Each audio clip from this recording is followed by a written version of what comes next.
Qo'shtepa tumanidagi Ko'prikboshi mahalla fuqarolar yig'ini Baxmalchilar qishlog'i deb nom olgan. Sababi aksariyat xonadonda a'lo baxmal to'qish yo'lga qo'yilgan.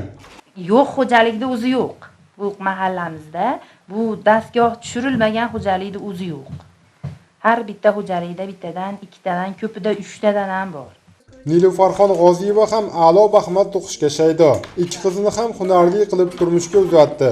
Uyimishlardan ortib bo'sh vaqt topdi deguncha dastgohga o'tirib ipak ipni matoga aylantirish payida bo'ladi. Nilufar opa va uning mahalladoshlari kasanachilik asosida faoliyat yuritishadi. Ularning ishini samarali tashkil etishda Hunarmand uyushmasi tuman bo'limi doimo yelkadosh.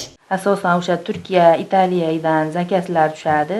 U zakazlarni oluvchi, eksport qilib jo'natadigan alohida shaxslar bor o'zlari. Tayyor bo'lganda mahsulotlar qancha metr bo'lsa, o'shanga qarashib, o'zlari ish haqimizni to'lashib olib ketishadi. E'tibor bergan bo'lsangiz, atlas, adras va a'lo baxmalni to'qishda mana shunday dastgohlardan foydalanadi. Faqatgina a'lo baxmalni to'qishdagi farq shundaki, bunda mana bunday simlardan foydalanar ekan. Sababi materialning yuzasi tukli chiqishi, ya'ni bo'rtib chiqishi uchun bunday simlar qo'l kelar ekan.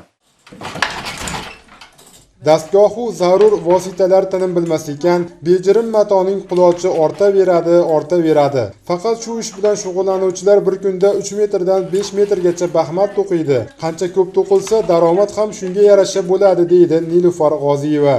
Endi qiyinchiliksiz non yo'q hech qayerda. Hamma hunar ham qiyinchilik bilan bo'ladi.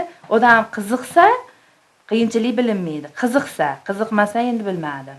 Biz qiziqqanmiz, azbaroyi oilamizga foydamiz tegsin deb qiziqqanimiz uchun qiyinchiligi umuman bilinmaydi. Masalan, men shunaqangi yayrab ish qilaman, butun dunyodagi tashvish unutiladi. Dastgohning taqir-tuquri-yu, tayyor bo'layotgan a'lo baxmalning jilosidan kayfiyati ham a'lo bo'layotgan hunarmand o'zi aytganidek, oilasiga daromad keltirmoqda. Shu bilan birga qadimiy hunarning bardavom bo'lishiga hissa qo'shmoqda. Islom Nishonov, Shohyor Qayumov, Farg'onadan.